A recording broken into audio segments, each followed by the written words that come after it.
And as far as I can tell, the only lift points are not designed to be load-bearing lift points, like the water connect on the back. That is not structural lift point. You should not be lifting it by that. There's the swing down lid on the front.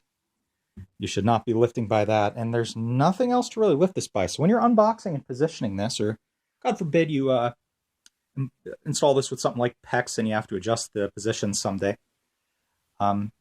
there's not really a way to move this. And I would really suggest that GE mold some handle contours into the side there. Just something you can grab with your fingers so you can unbox it and position it. That'd be incredibly helpful. It comes with an electrical cord.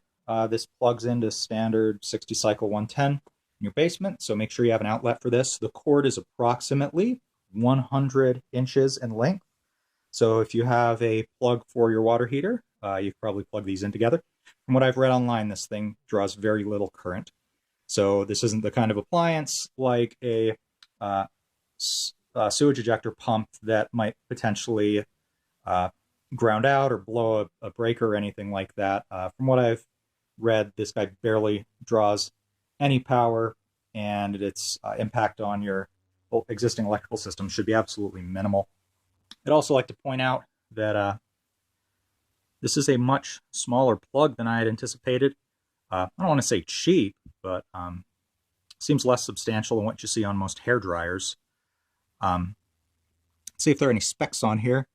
This says it draws input 100 volts at 0.3 amps.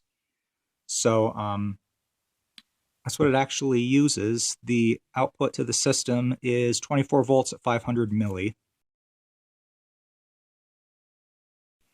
And you can see the cord is a very, very, very small gauge. So yeah, this thing probably doesn't pull any power at all. Inside of the bin here, and let me show you that. So here's the front of the appliance. Here's a little display in the front. Pop this open. There's some instructions. Be sure to read that. You got to get the brine solution started in here to kind of prime the system. Here's some of the little serial number specs.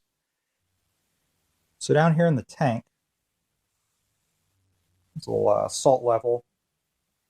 And then down at the bottom, there's a little molded plastic contour.